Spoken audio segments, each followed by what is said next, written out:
Right to life and personal liberty.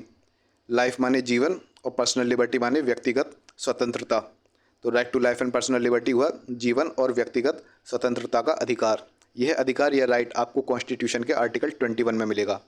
Article 21 की heading कहती है protection of life and personal liberty. आपके जीवन और आपके पर्सनल लिबर्टी की रक्षा करता है आर्टिकल 21। ये आर्टिकल कहता है no person shall be deprived of his life और personal liberty except according to procedure established by law. किसी भी व्यक्ति से उसकी लाइफ और पर्सनल लिबर्टी छीनी नहीं जा सकती, उसको उसकी लाइफ और पर्सनल लिबर्टी से डिप्राइव नहीं किया जा सकता, वंचित नहीं किया जा सकता। एक्सेप्ट केवल एक ही कंडीशन है, एक ही एक्सेप्शन है जिसमें आपसे आपकी लाइफ और पर्सनल लिबर्टी छीनी जा सकती है, वो है according to procedure established by law. कानून द्वारा स्थापित प्रक्रिया के अनुसार ही आपसे आपकी लाइफ और पर्सनल लिबर्टी छीनी जा सकती है।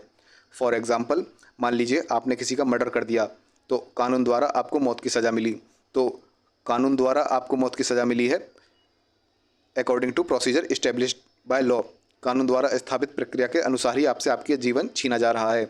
ऐसे ही यदि आपने कोई क्राइम किया, उसके लिए आपको यदि जेल में डाल दिया जा रहा है, आपसे आपकी पर्सनल लिबर्टी छीनी जा रही है, तो यह भी कानून द्वारा स्थापित प्रक्रिया के अनुसार ही किया जा रहा है। ऐसे ही सब कुछ छीना नहीं जा रहा। यहाँ पर मेन चीज़ें हैं, एक तो नो पर्सन क्या सिग्निफाई करता है, दूसरा ये लाइफ क्या होता है, पर्सनल लिबर्टी क्या होती है, प्रोसीजर एस्टेब्लिश्ड बाय लॉ क्या होता है। इस सभी को हम एक एक करके पढ़ेंगे। ये नो पर्सन यहाँ पर सिग्निफाई करता है कि यह अधिकार सभी को मिला हुआ है। Every individual has this right whether citizen और non citizen. Right to life and personal liberty यह सभी व्यक्तियों को मिला हुआ है, चाहे वह भारत का नागरिक हो या फिर ना हो। अब राइट टू लाइफ का मीनिंग क्या हुआ? नॉट मियर फिजिकल एग्जिस्टेंस, केवल मात्र फिजिकल एग्जिस्टेंस ही लाइफ नहीं होता, मात्र जिंदा रहना ही लाइफ नहीं होता। But includes right to live with dignity, सम्मान के साथ जीना होता है। अगर आपका सम्मान ही नहीं है तो वो कैसा जीवन है? ये बात कही गई थी Maneka Gandhi versus union of India वाले केस में। यही सेम बात Francis Coralie versus Union Territory of India वाले केस में भी कही गई थी। इसमें यह भी कहा गया था right to live with dignity includes basic necessities like nutrition, clothing, shelter, facilities like to read and right.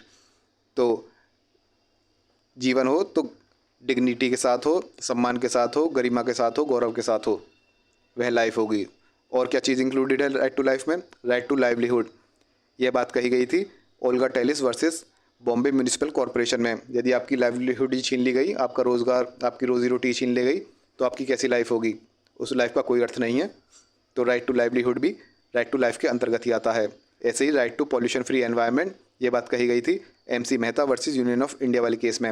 यदि आपका एनवायरनमेंट ही पॉल्यूटेड है, उसमें इतना पॉल्यूशन है, तो वो लाइफ भी बेकार है। तो right to pollution free environment भी राइट टू लाइफ के अंतर्गत ही आता है।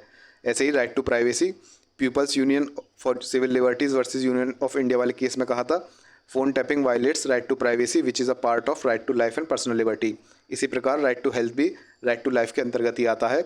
ऐसे और भी ये सभी जो एक अच्छा जीवन बनाते हैं, एक मीनिंगफुल जीवन बनाते हैं, ये सभी राइट टू लाइफ के अंतर्गत आते हैं। मात्र फिजिकल एग्जिस्टेंस लाइफ नहीं होता, मात्र जिंदा रहना लाइफ नहीं होता। पर्सनल लिबर्टी क्या होता है? It includes all those freedoms which are necessary to live a meaningful, complete and worthy life. वे सभी फ्रीडम्स, वे सभी आज़ादी जो कि एक मीनिंगफुल, कंप्लीट और वर्दी लाइफ जीने के लिए नेसेसरी हैं, ज़रूरी हैं, वे सभी फ्रीडम्स पर्सनल लिबर्टी कहलाती हैं। Article 19 includes 6 freedoms. All freedoms not included in article 19 are included in personal liberty. Article 19 जो है उसके अंदर 6 फ्रीडम्स दी गई हैं। Freedom of speech and expression, freedom to assemble,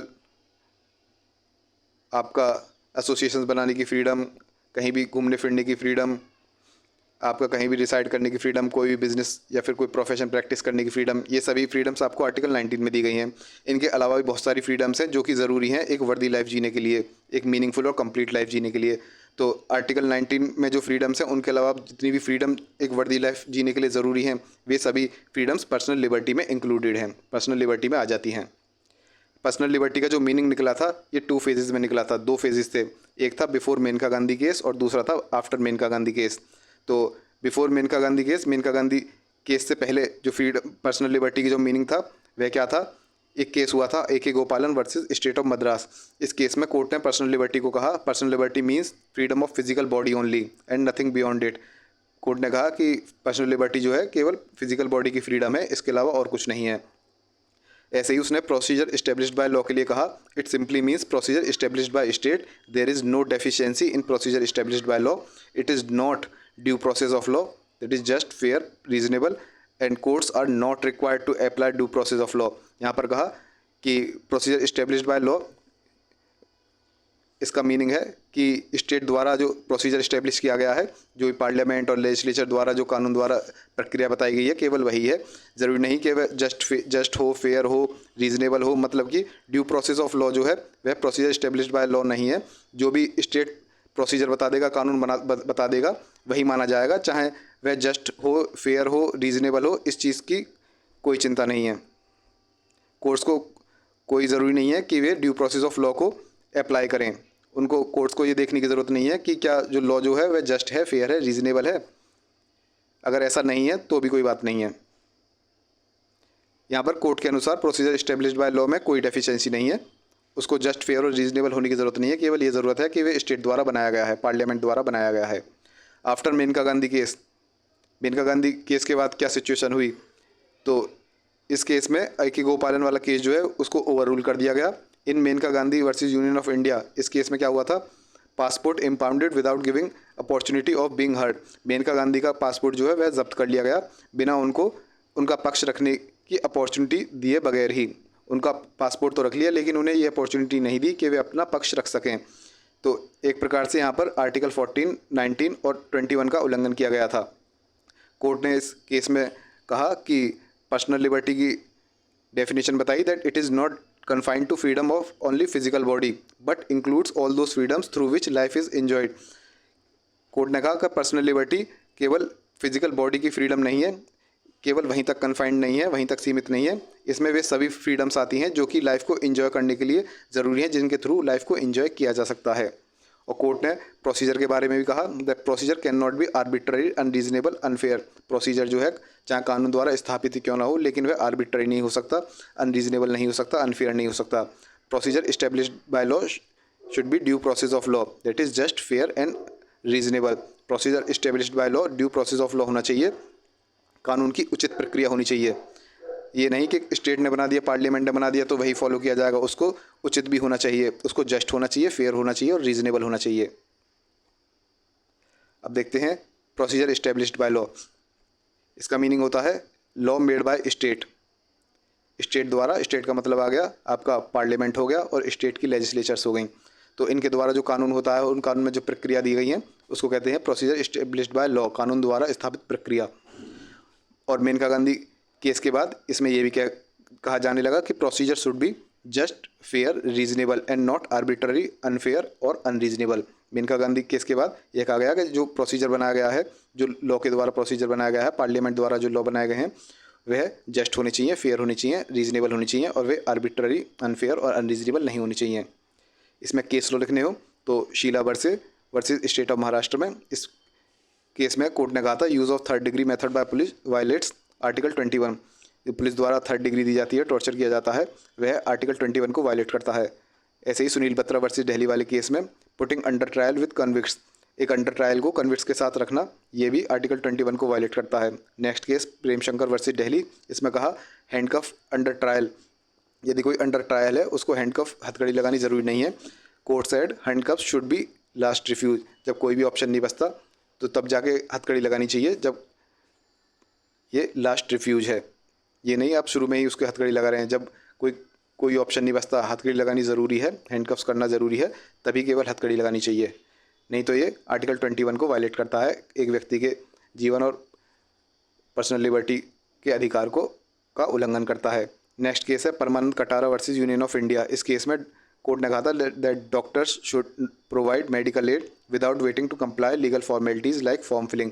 doctors को, जैसे कोई एक्सीडेंट हुआ है, वहाँ पर उस व्यक्ति को ले जा रहे हैं, इंजर्ड व्यक्ति को, घायल व्यक्ति को, तो पहले होता था कि डॉक्टर्स कहते हैं ये फॉर्म फिल करो, ये करो, ये रिपोर्ट लाओ, ये वो अकड़म झकड़म, तो इस वजह से पता लगा आदमी मरे जा रहा है, उनको फॉर्म फिल करवाने में लगे हुए हैं।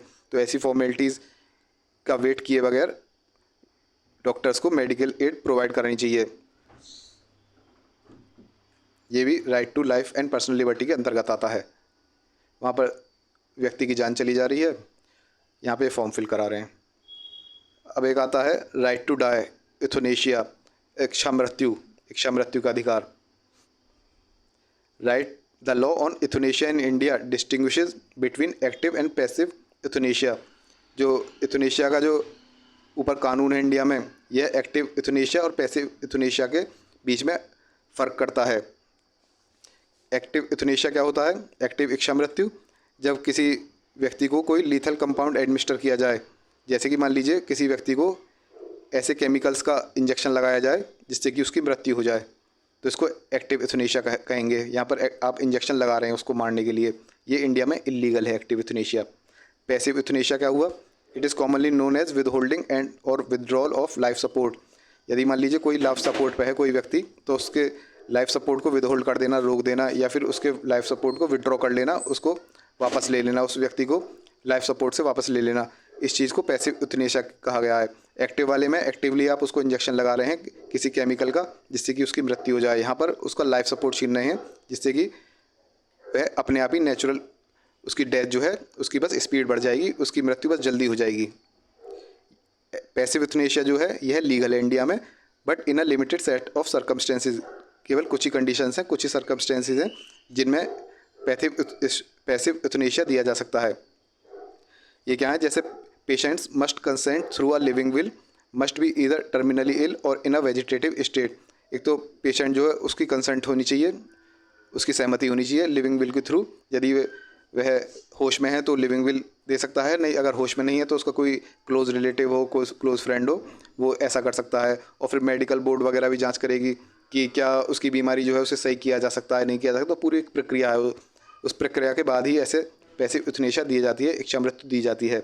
और ये कब दिया जाए? तो व्यक्ति टर्मिनली इल हो, उसे ऐसी कोई बीमारी हो गई हो जो सही नहीं हो सकती और उसका रिजल्ट जो है वह मृत्यु हुई है, उसकी मृत्यु होनी ही है। या फिर वह वेजिटेटिव स्टेट में है, मान लीजिए ऐसी स्टेट में पहुंच गया कि उसके अंदर कोई हरकत नहीं है, उसके ब्रेन डैमेज हो गया जो कि वापस रिकवर नहीं हो सकता, तो ऐसे कंडीशंस हैं जिसके अंदर पैसिव यूथनेशिया दिया जा सकता है।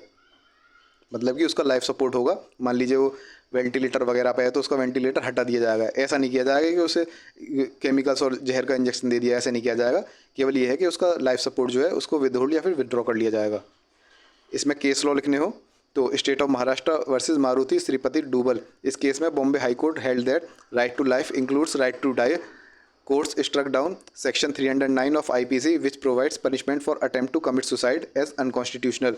इस केस में बॉम्बे हाई कोर्ट ने कहा कि राइट टू लाइफ में राइट टू डाई भी इंक्लूड होता है, और कोर्ट ने आईपीसी की धारा 309 इसको स्ट्रक डाउन कर दिया, बर्खास्त कर दिया, कैंसिल कर दिया। और ये कहा कि इस धारा में क्या था कि कोई भी व्यक्ति यदि सुसाइड अटेम्प्ट करता है, आत्महत्या करने की कोशिश करता है, तो उसको पनिशमेंट मिलता था सेक्शन 309 के अंतर्गत, और कोर्ट ने इस धारा को अनकॉन्स्टिट्यूशनल बताया, गैर संवैधानिक बताया। नेक्स्ट केस लिख सकते हैं Gyan Kaur versus state of Punjab. इस केस में कोर्ट ने कहा court held that right to life does not include right to die. पिछले वाले केस में तो कहा था कि राइट टू लाइफ में राइट टू डाई भी इंक्लूड है, ज्ञान कौर वाले केस में कहा कि राइट टू लाइफ में राइट टू डाई इंक्लूड नहीं है, मृत्यु का अधिकार आपको नहीं है राइट टू लाइफ में। दोनों ही चीज़ एकदम अपोजिट हैं। राइट टू लाइफ जीवन का अधिकार, उसका अपोजिट है एक तरह से राइट टू डाई मृत्यु का अधिकार। तो इस केस में ज्ञान कौर वाले केस में कहा कि राइट टू लाइफ में राइट टू डाई इंक्लूड नहीं है। नेक्स्ट जो इंपॉर्टेंट केस है वह था Aruna Ramachandra Shanbaug versus union of India. इस केस में supreme court rejected active euthanasia, court legalised passive euthanasia, court laid down guidelines for passive euthanasia. इस केस में कोर्ट ने एक्टिव यूथनेशिया को रिजेक्ट कर दिया और पैसिव यूथनेशिया को लीगलाइज कर दिया, और उसके लिए गाइडलाइंस भी रख दी कि इन गाइडलाइंस के तहत ही पैसिव यूथनेशिया दिया जा सकता है। नेक्स्ट केस आया common cause versus union of India. इस केस में court once again rejected active euthanasia by means of lethal injection. इस केस में भी कोर्ट ने एक्टिव यूथनेशिया को रिजेक्ट कर दिया कि लीथल इंजेक्शन के द्वारा, इंजेक्शन में कोई केमिकल डाल दिया, पोटेशियम क्लोराइड और भी कुछ केमिकल्स होते हैं जिनके थ्रू मृत्यु दी जा सकती है। यूनाइटेड स्टेट्स ऑफ अमेरिका में ऐसे मृत्यु कुछ स्टेट्स में मृत्यु दी जाती है, यूएसए के कुछ स्टेट्स हैं वहाँ पर इंजेक्शन लगा के, जैसे कैदी होते हैं उन्हें कैपिटल पनिशमेंट देना हो, मौत की सज़ा देनी हो, तो उनको इंजेक्शन लगा दिया जाता है जिससे उनकी मौत हो जाती है। तो यहाँ पर कोर्ट ने एक्टिव यूथनेशिया को रिजेक्ट कर दिया, ये इंडिया में इलीगल है। Court stated that in the absence of law regulating euthanasia in India its decision becomes the law of the land until the Indian parliament enacts a suitable law. जब तक India की parliament जो है वह euthanasia के ऊपर कोई कानून नहीं बनाती भारत में, तब तक कोर्ट का द्वारा दिया गया डिसीजन ही इस देश का कानून माना जाएगा। Effect of emergency on article 21। Article 21 के ऊपर इमरजेंसी का क्या इफेक्ट है right to life and personal liberty के ऊपर? इमरजेंसी लगने पे क्या होगा? It can not be suspended. चाहे इमरजेंसी लग जाए लेकिन right to life and personal liberty यह सस्पेंड नहीं किया जा सकता। नोट्स जो हैं आपको कॉन्स्टिट्यूशनल लॉ के, ये नोट्स की पीडीएफ, फुल पीडीएफ आपको मिलेगी वेबसाइट www.desillb.com पर।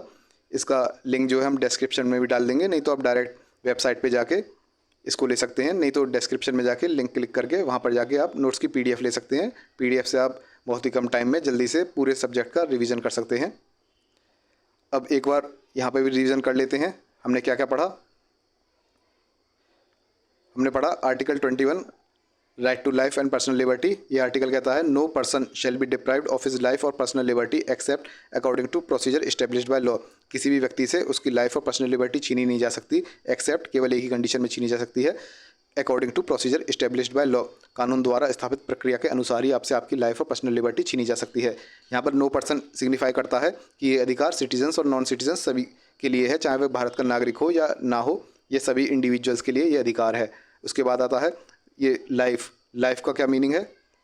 राइट टू लाइफ में क्या क्या होता है? नॉट मियर फिजिकल एग्जिस्टेंस, मात्र फिजिकल एग्जिस्टेंस लाइफ नहीं होती, मात्र जिंदा रहना लाइफ नहीं होती। इट इंक्लूड्स डिग्निटी, सम्मान, livelihood, pollution free environment, privacy, health etcetera, ये सभी इंक्लूड होते हैं राइट टू लाइफ में। ऐसे ही पर्सनल लिबर्टी में क्या होता है? It includes all freedoms necessary for वर्दी लाइफ। एक वर्दी मीनिंगफुल कंप्लीट लाइफ के लिए जो भी ज़रूरी फ्रीडम्स हैं वह सभी पर्सनल लिबर्टी में आती हैं।